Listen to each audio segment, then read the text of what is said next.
Hello everyone, I'm Chad. And I'm Ben. All right, we'd like to help you answer some questions, and we'd like to talk today about what helps players play better golf. Is it the skill or is it the swing? So there's a lot of talk in the golf instruction world about creating a certain type of swing or making it look a certain type of way.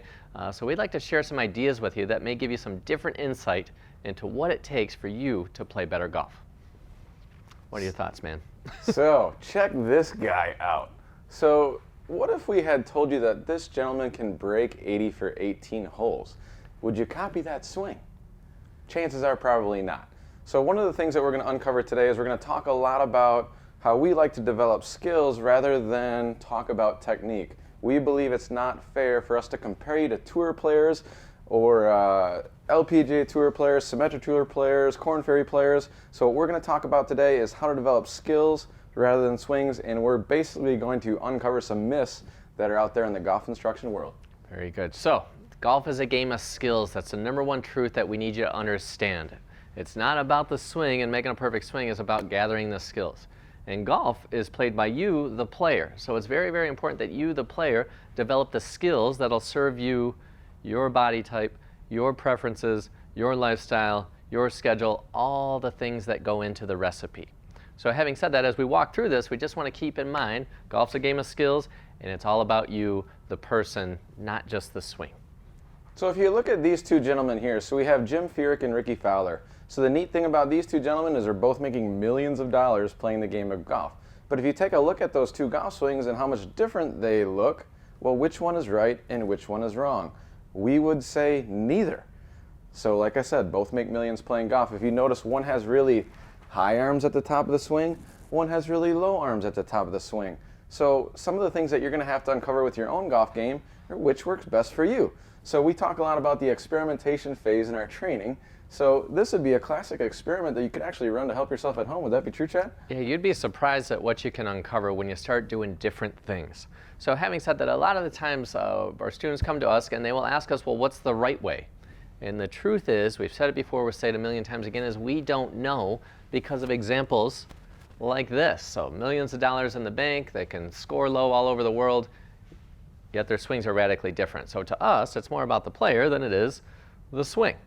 So having said that, it's fascinating to us that you can have two different totally styles, yet they're both really, really good.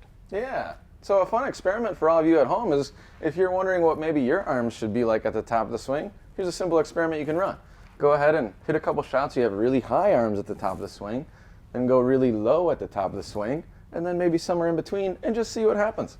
So you'd be surprised, a lot of players actually stop getting better because they go into golf with the constraints or the mindset that says there's a certain type of way that it has to be done, versus being open to experimentation and find out what way serves you the best. So the question here isn't what's the right way, it's what's the best way for you, and that's what we're helping you to try to uncover. So we talk a lot about mindset before skill set. First mindset is to understand there is no one way. That is for sure. There's no one right way. There's a whole bunch of different ways. Yeah, many ways to get that ball in the hole. Ooh, here's another good one. How many of you at home have been told you need to shorten your backswing? Don't overswing. Can't do that. That's not allowed in the game of golf. Well, what would happen to these two gentlemen? I'm guessing if I told John Daly or Bubba Watson to shorten their backswing, it'd probably ruin their career. Would that be true, Chad? Yeah, we don't know. So at any rate, both of these gentlemen have won 2 majors, four between them. So they've won major championships, losing a swing that, especially in Bubba's case, many would consider unconventional, and his feet come off the ground. And I remember, when I was in my 20s, I had somebody tell me that you have to keep your feet on the ground. So I tried to do that, and it actually hurt me quite a bit. And then furthermore, when I look at Bubba, it's like, wow, it's way different than what we would think. He's got 2 green jackets. I know we don't have one. 0. And he's very, very long. So it's fascinating how long these two gentlemen are. And a lot of people at home are asking us, well, how do I hit it farther? It's like, well, if we go into it again with the constraints and the rules of don't do this, don't do that, got to have a short backswing, look no further than 2 of the guys who have historically hit it the farthest out there on TV. Oh yeah, the fascinating thing about guys like John Daly, he can have a long backswing and have a cigarette in his mouth and still play good golf.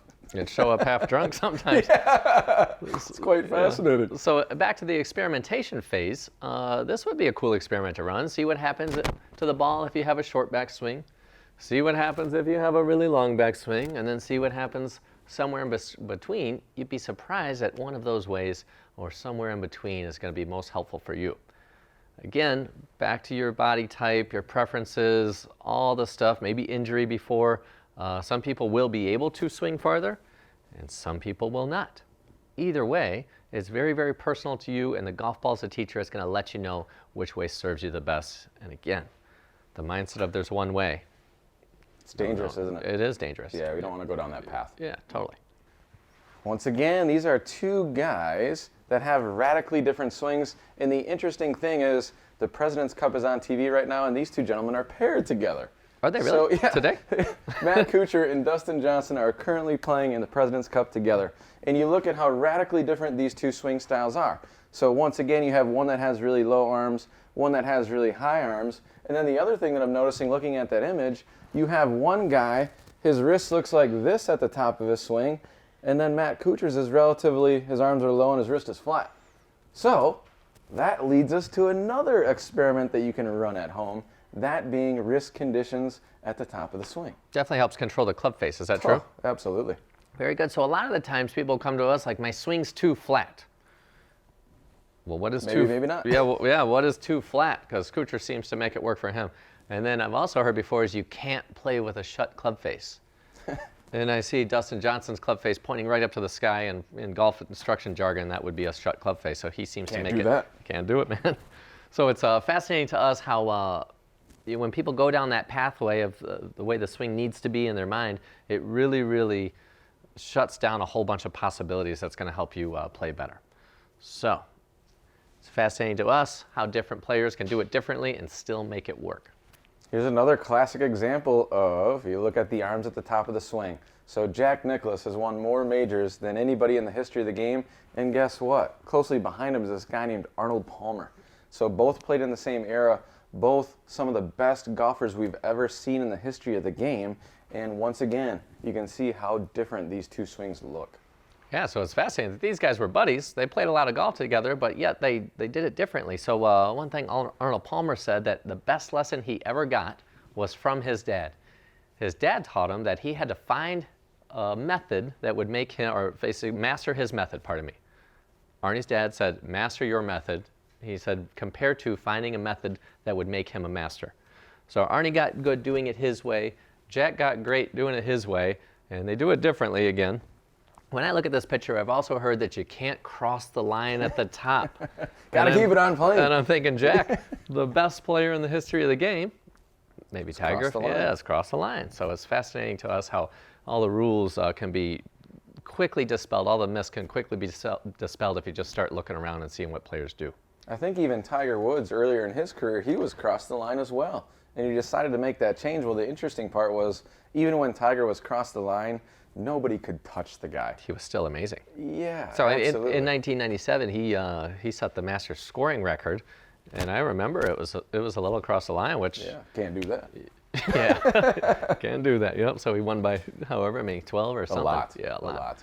So having said that, we're not trying to do it perfect. We're trying to help you learn what works best for you, and that's what our training program is all about. So it's definitely personal. Oh, yes, one of my favorites. You gotta keep your head down. You looked up. Well, the funny thing about this slide is David Duval at one point was the #1 player in the world. So that was when Tiger was on tour as well. So you can imagine how hard it was to take over that world #1 position. And he did it without keeping his head down. And then you look at the woman on the right, that's Annika Sorenstam. She is arguably the best female to ever play on the LPGA Tour, and not one time did she keep her head down. Quite the opposite. Yeah, so I mean, she look let it at rotate. her eyes at impact. I mean, her eyes are out here at impact. I guarantee she's never seeing the ball hit the club face. That is what works best for them. So another experiment you could run at home is you could actually try hitting some balls by letting your head go or not keeping your head down. You may be very surprised what happens to the golf ball. Yeah, so a lot of players at clubs, and especially ladies out there, you've been told to keep your head down 1,000,001 times. This is the most destructive myth, most destructive piece of advice possible. When we looked at the time players who were playing the best in the world doing it differently, you'd be surprised. So these players have made up their own rules. They've been given, however they did it, they made up their own rules. Having said that, people who struggle succumb to the rules that aren't true of others. And so we don't want you at home to fall victim to what everybody else is doing. We want to find out what's true for you, what works for you, and you'd be surprised at how that sets you on a pathway to having a great time playing this awesome game. Make your own rules. Pretty much. So yeah. So my dad taught me, so he had a famous saying, or it was famous in my mind, is rules are for people who can't make their own. Yeah.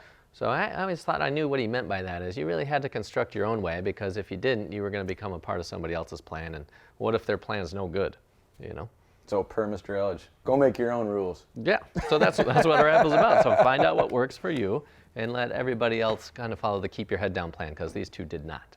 Oh, another good one here. You got to keep your left arm straight. I guarantee there's a lot out here that have heard that advice.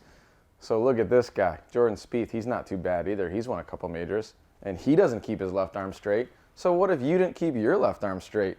So a lot of times what we notice with players when they're trying to keep their left arm straight, they introduce so much tension in their golf swing, and next thing you know, they can't hit the ball. So another cool experiment you could run at home is, what if you just let your arm be soft at the top and you bent it a little bit? And then maybe try to keep it straight. Once again, make your own rules. See what works best for you. I like this one. Again, it creates tons of tension when people are trying to restrict things and control things. And then with our one motion swinging the weight idea that we learned from Michael Hebron, who was still the best lesson we ever got, is if you just let the arms fold, it's amazing what smooth swinging motion comes out. So the very opposite of what people say you should or shouldn't do is the very thing you probably need to do to create a smooth swinging motion so you can get out on the weekend and have a good time. So Jordan Spieth, who a couple of years ago, he ran through the PGA Tour and took everybody's money.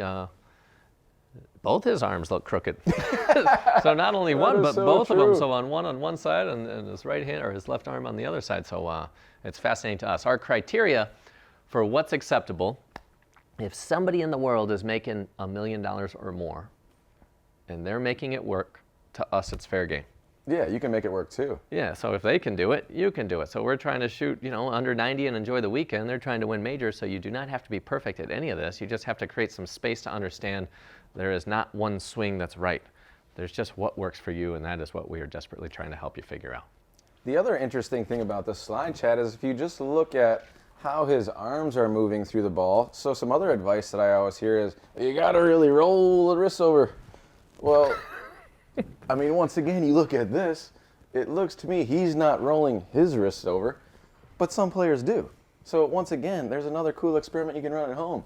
So try not to let the wrists roll over and let them roll over, maybe somewhere in between those two, and see what happens. Amen. So being open to experimentation and playing around with these ideas is the fastest way to get better, and the ball as a teacher is going to help guide you every step of the way.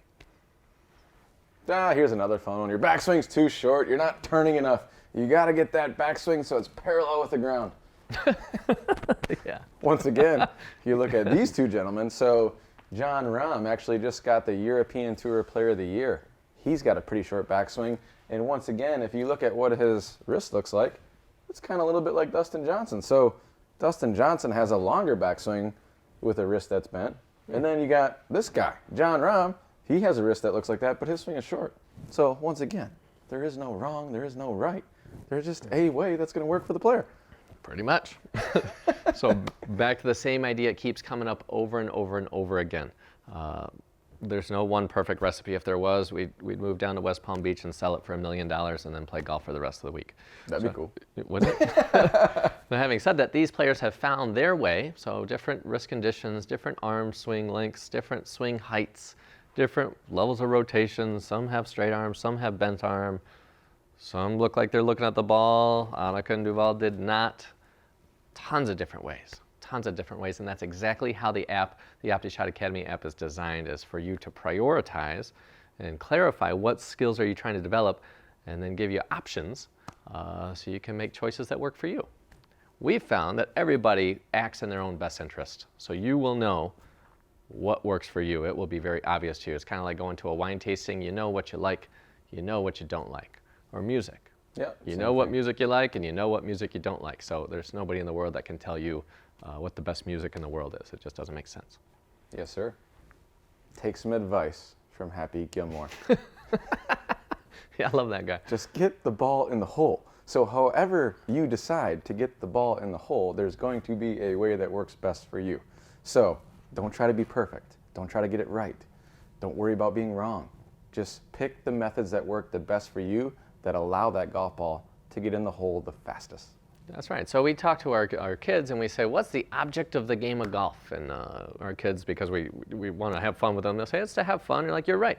But the object of the game of golf is to get the ball into the hole in as few strokes as possible. And since there's so many of us and so many different courses and holes and conditions and equipment and all this stuff, you're ultimately trying to figure out what works best for you. So we got to dispel some myths. There's no one way to do it. There's a whole bunch of ways to do it. And then with our app, we have the skills that are needed, requisite, like low point.